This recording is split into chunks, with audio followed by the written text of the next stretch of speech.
still go in, but we're definitely minimal people. And our production is normally a good 10 people. So I've stayed away, but pretty much every day, all day. Hi, Sonia. Pretty much every day, all day is Kush Queen for me. I am not just the CEO, but I operationally run the company. So from dealing with my team, I have 19 employees from all departments, from shipping to the THC products being made in the licensed facility. I'll be dealing with compliance. Um, but it's pretty much it's boring and it's unglamorous and it's really just the grind of running a business. So I could have a day where I have a bunch of calls and I'm talking to people like you, and then I have a day where I am literally in the shipping department helping because we had people call out. That was really the big thing with COVID. Yeah. It's really truly gotten me back in working physically because of call outs, because of people coming down with symptoms and things like that. And I am the kind of person who is extremely hands on. There isn't a crazy hierarchy at my company. There isn't, 50 people that something goes through. So it's pretty much all day, every day, dealing with the bumps, dealing with the basically every detail of the business. The only thing that I can't do, which is kind of funny, is make bath bombs. With making bath bombs, you either use it or you lose it. And let me tell you, I lost it. And there was a couple days during COVID where we needed a couple tiny batches, and I tried to get in there and really get making bath bombs in again. And I was like, well, there you go. There's the one job I've lost. But yeah, it's pretty much just the grind, and I'm still, as an entrepreneur with Kush Queen, really in it. Oh, cool. So you're saying like the bath bombs, like, so how did you go about picking the products, especially like, say if you didn't pick up the skill just yet, had to work towards it. How did you go about picking products, and then figuring out how to make them? Well, I started in the cannabis industry as a bud tender when I was 18. And I was a bud tender. I worked for other cannabis companies. So over the years, that's where I learned how to grow, how to extract. I made cartridges at one point. I did all kinds of things. I've always been drawn to making things, not just products, but clothing. I grew up in the South, in a town of about 3,000 people when I lived there. My family was relatively poor, and so I grew up just we couldn't buy it, so I made it, and that made me know how to just make things. My mother really, though, is my secret weapon. She's who formulated the bath bombs specifically. My first product that really got me into being an entrepreneur was a crystal vape. It was a Swarovski crystal vaporizer, and that vape pen was hand crystallized, and we started selling those. That's how I discovered sort of the Kush Queen audience, and I was selling people a vape really, really early on in the days of e-cigarettes and vape cartridges, which the technology just wasn't there. And honestly, I was pretty much on to the whole vape lung thing back in like 2014, and I had only had the company for like a year or two, and I was really concerned with selling people a product that um wasn't actually good for them. Yeah. And then after being in the cannabis industry, I had just seen people enter the industry with like tons of money and tons of resources just to sell a pre-roll. And I feel like so much of the industry is built around branding and packaging, and it does matter. It's not to say that it doesn't matter. It really does matter. But I wanted to make finished goods, and I've always been obsessed with the way that people are going to use cannabis in the future. Because for me, I'm always like one of those people who, like, being in the present is my challenge most of the time, because I'm always thinking like 5 years, 10 years down the line. And the bath bomb really became the Kush Queen product because, number one, it's a really effective way to consume cannabis. People look at it and they say, oh, it's just a bath bomb, social media, fizzy, Yeah. whatever. They write it off. And it's really, truly the absolute best way to consume cannabinoids. And also my body pain, anxiety, deep relaxation, your skin's your biggest organ. So it really is a place where it all works together. And so also we wanted a product that could change people's minds. This was like a long time ago, not this was like 5, 6, 7 years ago now. And I wanted a product that I could give to my grandmother. I wanted a product that I could give to the most stigmatized person and say, it won't get you high, but you're going to see how powerful it is. And that's why we started with the bath bomb. And then after the bath bomb, I was just really obsessed with making effective topical products. I feel like the topicals category gets written off as this like snake oil. It doesn't work. It's just a salve. And it is true for a lot of products. If you just put a little bit of something on a place right here, is it really absorbing into your bloodstream? Is it really effective? And so after people were just like, wow, that's just like the best bath I ever had, and I saw that I could sort of transform people's experiences with a really effective product, I just wanted to look into other products. What were people not making? What were people making but had like holes in the science or bad ingredients? Most of our products are vegan, and most of them are handmade and really clean, even though I don't really like use clean beauty, a lot of those words, because Yeah. I just think that they're really uppity. And it's my other big thing with Kush Queen, the products, the brand. And what I want people to know is that wellness inherently is not inclusive. It's inherently unaffordable. And it doesn't make, I never felt like I belonged. I never felt like I looked at a wellness brand and said, oh, I relate to that. That wasn't my experience. And so I wanted to create wellness products that were also way more approachable, way more mass market, and would help people arrive to the conclusion that we need to be using cannabis every day.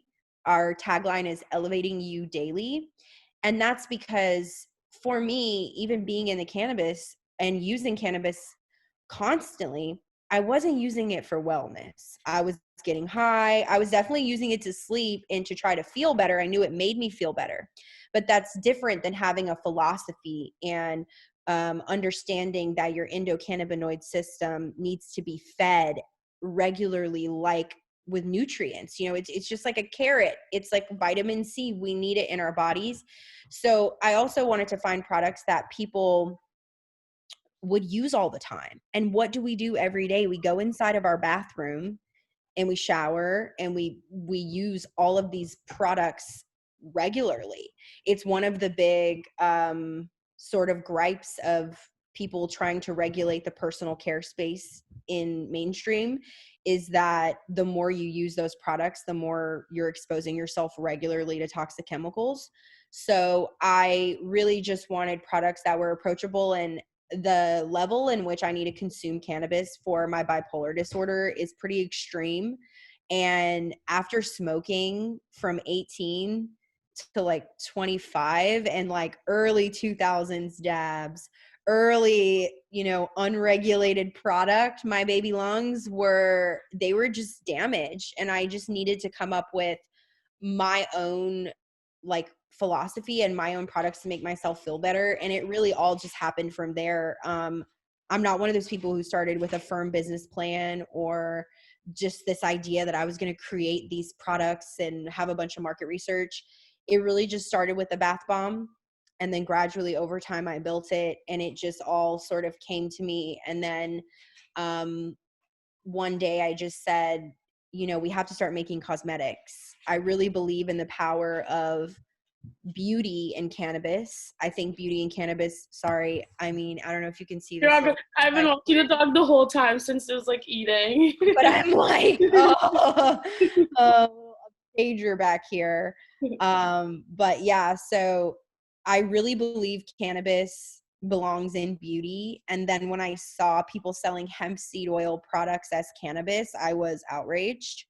Um, because, you know, hemp and hemp seed oil, sure, it has benefits, but not the same benefits as cannabis. And I'm 32 and I've have acne and I'm facing aging, and I can't imagine not using cannabis as part of that routine. So we just launched our first primer in the dispensaries, which is THC nano. So it's actually psychoactive and it can get you high. And I'm really just passionate about making people products that they don't expect and putting cannabis into sophisticated formulas where it can actually shine too. I'm really a huge proponent of defending the plant, you know, not just its history and where it came from and the communities it's affected, but also the science, its efficacy. I feel like there's still a ton of people who've maybe gotten past the stigma of, okay, you guys can have your legal weed,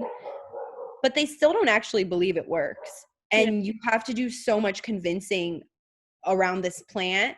And so I'm just passionate about the science of it and really just the future of where it's going to take us, because I think that's the most like interesting part that excites me every day is it's not the money, it's really not, it's like, where can this plant take us into the future? You know, that's what excites me, at least. Yeah. When you say you started in the cannabis industry officially, like when you were 18, working for somebody else, and then your product itself is skincare and then also makeup. With your products being like so genuine, like so like well taken care of and thought through, like for the age range between like you and your grandmother, and making products for the both of you to be able to use.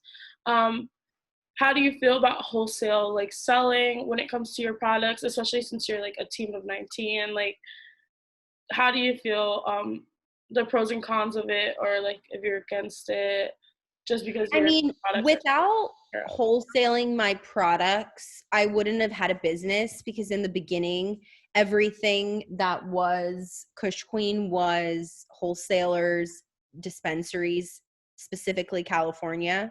Mhm. It was the belief in that audience that has given me a business. It wasn't until about 2018 that I started selling things online and going direct to customer with the hemp products. Um, and then we got into Urban Outfitters with our hemp products, and we've gotten into a nail chain called Bella Cures, who uses our products in manicures and pedicures. They call it the Canicure. We have our bath bombs in the Viceroy Hotel in Chicago in the mini bar, so you could like stay in their hotel and have a CBD bath bomb. And you know, I think a lot of people, there's lots of different philosophies when it comes to growing your business as an entrepreneur, B2B, B2C, D2C. I do it all because I never had any other choice. If someone wanted to buy my product, I was going to sell it to them, even if I was in line at a Starbucks. I used to do it all the time. I would wear the merch and people would turn around and they would say, Kush Queen, what's that?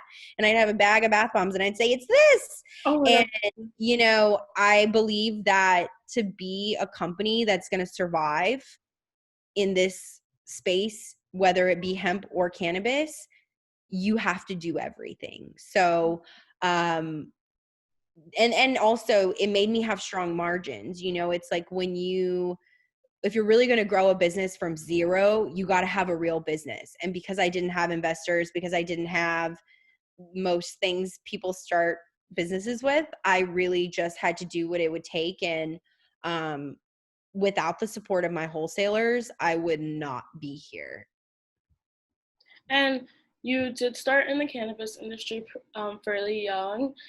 Did you ever see yourself taking over your own like cannabis brand, especially since you were selling like a vaporizer you weren't particularly in favor of? Um, so you bettered your circumstance in the industry. Did you see yourself doing that, like making all these products for the body, all the beneficial products? Yeah, when I was a bud tender, the dispensary I worked at, it's still open. It's called the Green Easy. I love them. I love to shout them out. They sold the most, it was old school. I mean, this was 2005, 6. No, no, no. Yeah. What is time? Yeah. Um, Basically, they sold earwax, they sold flour just in jars, and then there was a tiny little bit of edibles. There was the OG goldfish that everybody bought by Baked, there was the lollipop, and there was some like hard candies. And it was then that I told my dad, like, I need to start my own company, I need to make edibles, I need to make products, like I could do this. um but it took me so many years to start my own company, and then it took me so many years just to learn. I couldn't just like go from being a bud tender to just making stuff. I needed to learn about it. I think that's what makes my product special and me special as a human, is that I really only try to speak from what I know, and if I don't know about something, I'm going to seek out the knowledge. And then day after day, year after year, helping people with their cannabis companies, seeing people, spend too much money or spend money on the wrong things or not listen to you. What I did for most cannabis companies was marketing. I helped with social media, advertising, digital strategy, and I really got lucky doing that. And so I just got to peek in. It's like they're just starting to have like college classes dedicated to cannabis, Yeah. but for me, it was really my education was in the industry. And every single day I was working for other people, I knew in my gut I would eventually have my own company. I would always say, well, whatever. One day I'll have my own brand and I'll do this and I'll do that and I won't need permission from people. And now I have it, and it's pretty trippy because that's really the difference between working for someone and owning your own company is control of what we do and say and how we act. And um, it's weird, but I always knew I would end up here. Uh-huh. That's perfect. Especially with growing up, a lot of everything was like things you made, especially not being in the cannabis background growing up or like just owning your own business. What would you say was the highlight of just even starting up, and like some errors you made that you reflected on and were just like, oh, if somebody could have told me this before I started? Mm. Hmm. Let me think about that. Yeah, that one's always like a tricky Big one. one. I mean, the moments that I remember the most are the period between getting my first warehouse Mhm. and needing to scale. So basically, I'll never forget, I got an order from MedMen. It was the biggest order I'd ever gotten. And I didn't have enough money to make the order. I didn't have enough supplies to make the order, but I had the order. Yeah. And more than that, my formula was a hand formula. So I had to basically do the math to figure out, okay, well, the batch size has to go from 12 to 80. And I had to shut down production for a few days. I had to order new equipment, a new blender, bring in new equipment. And when I did that, I basically had everything fail. I had powdery bath bombs that were breaking because bath bombs are really sensitive to temperature and the room was really hot. Like it was just everything that can go wrong will type of thing. And so I think that's really the biggest lesson that I learned and that I try to tell people or try to tell my younger self is just like, you will get through it. You always get through it. Um, but that's really the magical time. It's just magical when you're still trying to figure it out. And the less resources a person has, normally the more creative they are, because scarcity creates, and abundance sometimes can just make people feel lazy or complacent or okay. And so I really just, if I could talk to my younger self or tell someone, who's starting their own company, just keep going and know that the things you don't have and the things that you haven't figured out, that's where all the magic is. It's where you're going to figure everything out, and you're also going to be special. I would look upon my journey and I would look at these people and I would say, they have everything. They have $10 million. They have 400 investors. Look at their facility. Look what they have.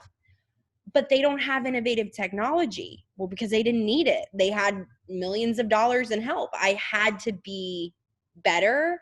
And it was because I didn't have much. And I think that's really, I couldn't appreciate it then. Let's be real. I only appreciate it now.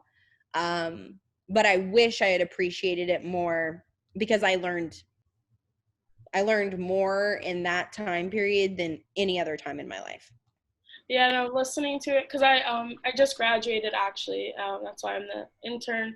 I just graduated with my bachelor's in English, and I just started post grad with my own business, but I don't have like a website or anything yet. I'm still like Instagram based, pretty small. So when I hear that, and like nobody in my family has their own business or anything, it's just like, oh, I had this idea, and I was like, okay, let's see what goes wrong, what goes right, who likes it, who doesn't, what do people like. And with this internship, just learning so much about the cannabis industry, it's very different, and also educating me at the same time, because being in college, you only know like one thing is where everybody just smokes the plant and like eats edibles. But for your brand and your company, especially with bath bombs, like that's such a hard thing to do, because I've worked at Lush while I was at school. So I was like thinking, Oh, well, yeah, yeah. so when you said that, I was like, oh, I try to tell people, like, I never try to get on my, like, oh, poor me thing, but I'm always like, well, bath bombs, they're really hard, especially when you're making thousands, and then even crazier was when we got regulated, because previous I was in the medical market where you didn't have to have a strict testing. And when it's a sphere, getting the dose right, making sure that it actually has 100 milligrams, and then they're making them by hand so they all weigh differently. But it's the lesson. Like, no one ever handed me anything. I mean, well, that's not true. I have had tons of breaks by people that I worked with. I shouldn't say that. I've had tons of breaks.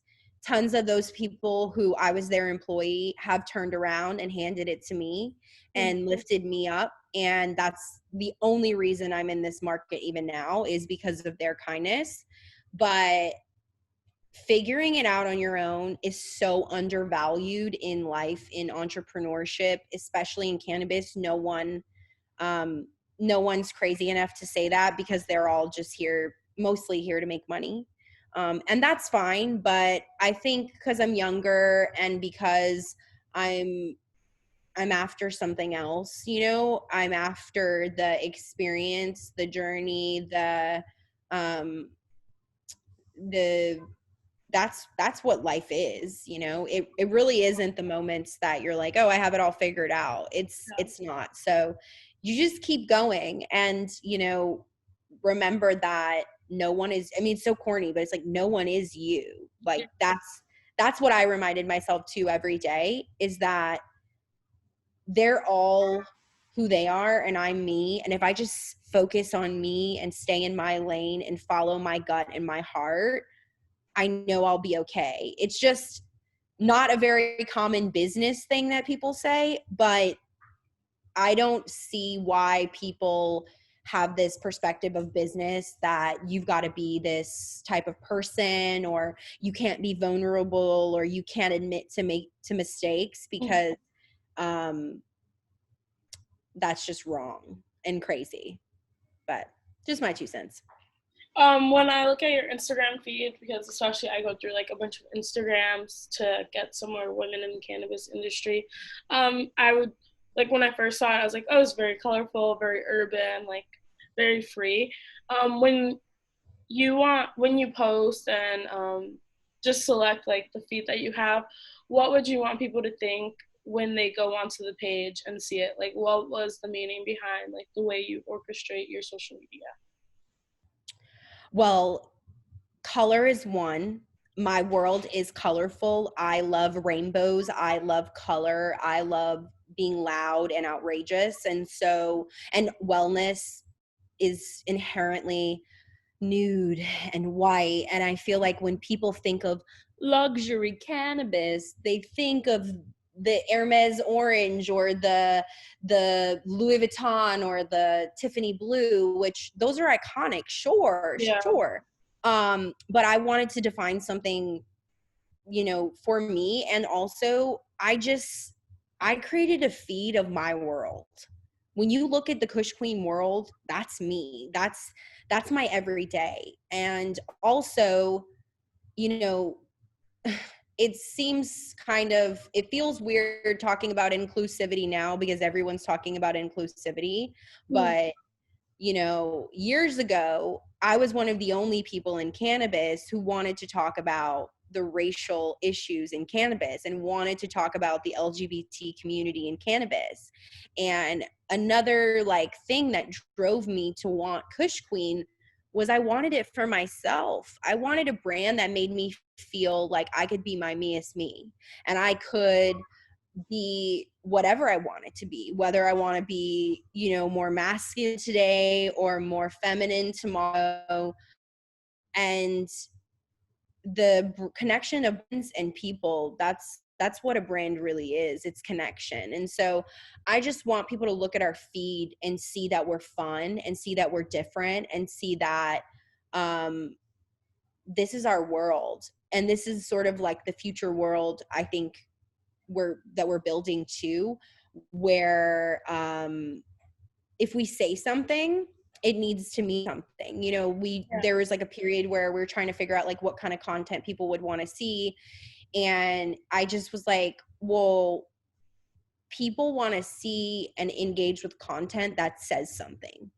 So let's say something. If we're going to speak, let's make it matter. If we're going to push content out, let's push the boundaries. And so it's funny because at the end of last year, we had a creative meeting and we agreed that we were going to try to push the boundaries as far and as hard as we could without losing, a certain level of class. And obviously, we don't want to have people look at our brand and think that we don't respect women, but even pushing the boundary of how do we empower women sexually and how do we even show people's bodies, because the cannabis industry inherently has had a woman issue with fetishizing women smoking. I mean, my Kush Queen page started just as an Instagram page where I promoted women smoking, and there were so many men who find that as a fetish, and I was like, whoa, weird. Yeah. I never thought that. I just thought I was showing women smoking weed. That's it. So it's very complicated, but I'm really just trying to build a world where everyone belongs and where wellness is fun, because wellness is too boring. It's too uppity, and it needs to be a place where you feel like, wow, I want to know these people or I want to hang out with them. And plus, content is, everyone's just getting so much all the time. Yeah. So I want to make it matter when I post something, if that Um, makes sense. no, it definitely makes sense. Just like you just touched on it, women in the industry. How would you feel when you went into the cannabis industry, especially with your own brand? How would you say the industry reflects or responds to women creating their own door or bringing in their own product and creating this whole big thing within the cannabis industry? When I started in the cannabis industry, the only place women had was to be a bud tender or to be a promo girl. Hmm. At that point, I never knew of a woman CEO. I never knew of women who really even made products. I just knew them as sort of this object or this ancillary kind of a wife of a grower of a, just not women in the power position. And I'll never forget whenever I met Corey Thomas, who's the founder of Honey Pot, the balms, and I saw her on the stage at the Cannabis Cup winning a Cannabis Cup, and she was a woman. And I was like, holy crap, that's going to be me one day. And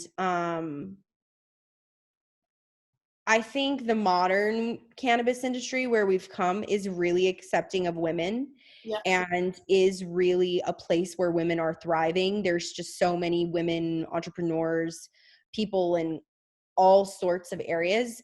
Do we always need progress? Yeah, it's never enough, like until the numbers of the cannabis industry represent the actual world, it's never enough. But um I never asked people for permission on who to be, and I just showed up.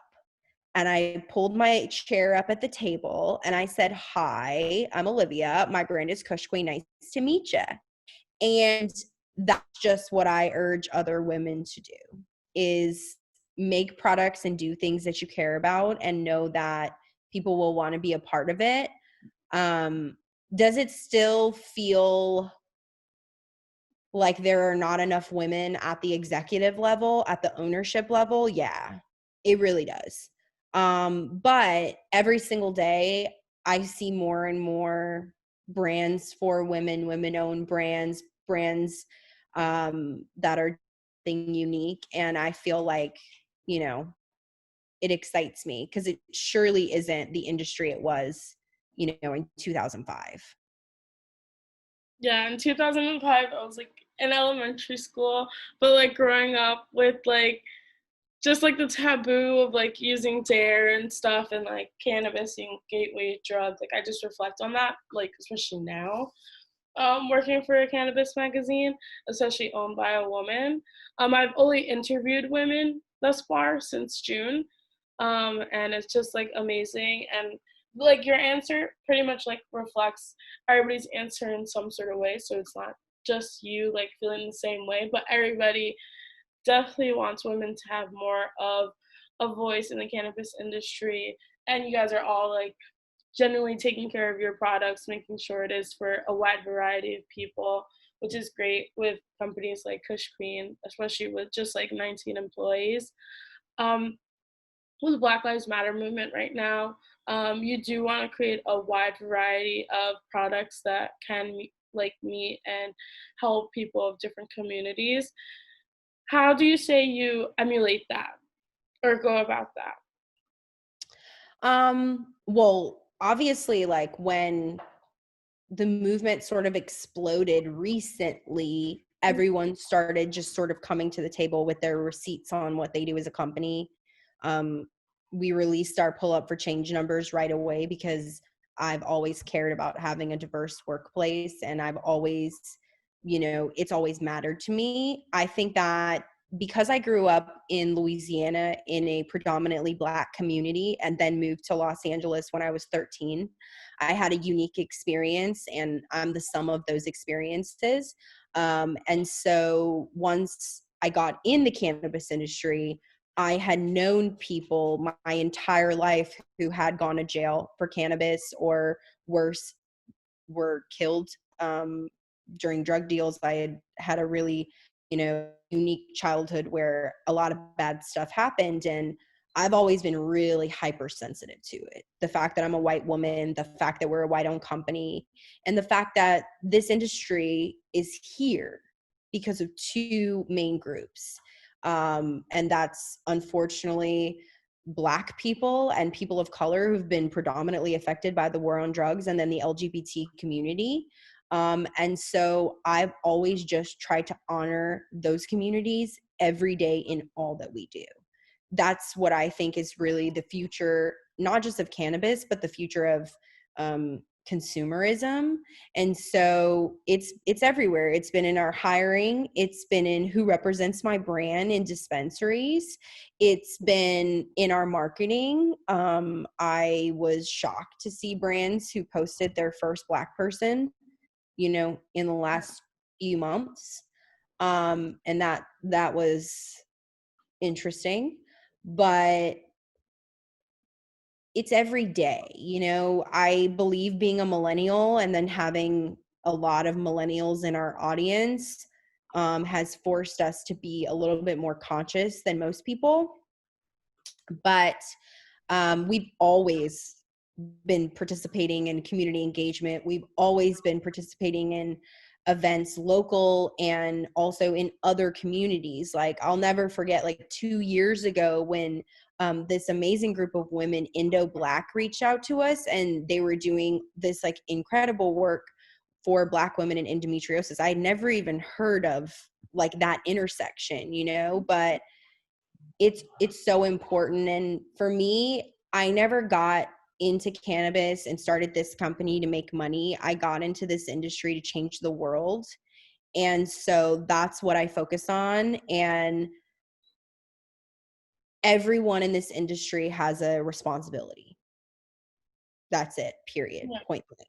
We have a responsibility, and people are either going to do the work and be people that people know take that responsibility and do something with it, or you don't. I've always been one of those people who it's always been about action. It's always been about activism.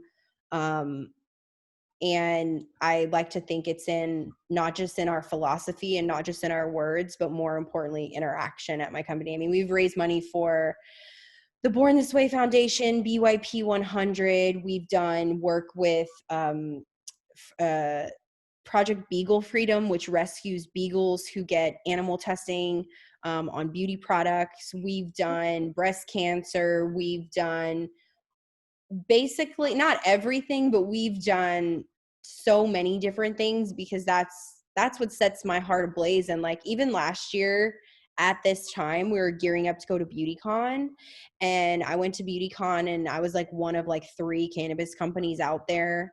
And the conversations just like we had at the booth with people, you know, that's also it. It's just being a part of the conversation on our blog, on our Instagram, just being willing to have the conversation, not running from it. You know, I think that's my big gripe with the cannabis industry. It's like if we take this head on and we show the world, you know, not just how to do the right thing, but honor the history. Like that's all it really is. It's just Yeah. honoring history. And more than that, I just like, I personally understand why representation matters. I personally, like I said, when I saw Corey Thomas on the stage at the Cannabis Cup, that was representation. That was me seeing myself because she was up there. And that is what is so important. And it's not just like, oh, you need to have a black model. It's about like, what color hands are you showing? What kind of, you know, vibe do you have at your company? There's so much. And I'm just happy that everybody else is like now sort of like expecting this, because for me, I've just been like, well, why would you do anything else? It's just the right thing, you know, like Yeah. the right thing's the right thing. And unfortunately, I guess people just, they don't know that, or they're not focused on that. I used to try to figure it out. You know, when I worked for cannabis companies, I would tell them, you know, like we should march in the Pride Parade. Yeah. We should do this event. We should do this and that. And these people would just like look at me just like dead in the face. And it was just always really shocking to me. And that's also why I started Kush Queen, was because if you get a platform and you don't do something with it, well, you're just wasting the opportunity, you know, because everyone is also like very hyper focused on money because it's an industry and that's what capitalism is. But I think power, influence is also a currency. Yeah. And I always also, because Kush Queen has always been featured media, featured in things. I've just gotten so lucky. And I've always just said, well, if everyone sees me doing the right thing, maybe they'll Yeah. copy doing the right thing. And maybe even if it isn't coming from their heart, like it's coming from mine, it doesn't matter, As long because as you got to do it. yeah. Honestly, Rao, I'm like, I'll accept it all. I know that some people aren't and they don't feel that way, but I will, because I think um I just think people have got to engage, and brands more than ever have to. So just my 2 cents. Well, that was amazing. I think Yes, we all need women in cannabis, just brands that include everyone. I've been doing a lot of interviews with other women on how to include or the specific audience they want to target. And when I look at your Instagram feed, I do see like the assets of other like minority and colored skin being shown, and then like the vivid like and vibrant like colors chosen for the feed for your social media, which is amazing. And you answered everything amazingly, especially like based off of what I've gotten from the Instagram as well. Would there be any closing out like quotes you wanted to say? If you have any new products coming out? The only thing that I didn't mention is that this year for Pride, we partnered with a company or an organization called Asylum Connect. And it's really important to me that people know about Asylum Connect and know about that organization, because asylum seekers are currently under attack by the Trump administration. And on top of it, as a cannabis business, I have actually been turned down by so many 501c3s and organizations that didn't want to work with us because we were a cannabis company. Oh, yes. And this year is different because Asylum Connect has really accepted us with open arms, and we're really working more in partnership with them. We donated $25,000 to their organization. And, also just with the flurry of activism, smaller organizations really do need our love too. And so really just getting to work with Asylum Connect, we did 3 Pride products to sort of like honor the space. And I just really am proud of the work we're doing with them and want people to know about them. And we do have some amazing products coming out this fall. Okay. Our setting spray, our Kingdom THC setting spray, is coming in probably like the next month. And so that one is really one to look out for. And all of our THC infused cosmetics, I think it's really interesting, the intersection between cannabis and beauty, and the fact that you can really get high through a product that isn't a joint or an edible. So I'm really excited about that. Perfect. So I will include that into the article. I like doing things like that. Like, I had another company give me a promo code just because she literally just started. Like, it was her first product ever. So we did stuff like that. And I like to just include, like, if you have new things coming out at the bottom, so people make sure to check it out. For sure. Thank you so much again for meeting with me. And thank you, Sonia, for organizing. Yeah, sorry I was late to join. I had an issue getting my computer restarted. But that was so wonderful to listen into. You asked really great questions. Thank you for the Thank thoughtfulness. you. I'm trying my best as an intern. I'm trying. Yeah, no, you're so young. I'm like, whoa, you were in elementary school in 2005. I'm going to go have to take a puff of a joint on that one. But I spoke 2 now, so we're getting there. Well, thank you for the time, both of you, and you guys have a great week.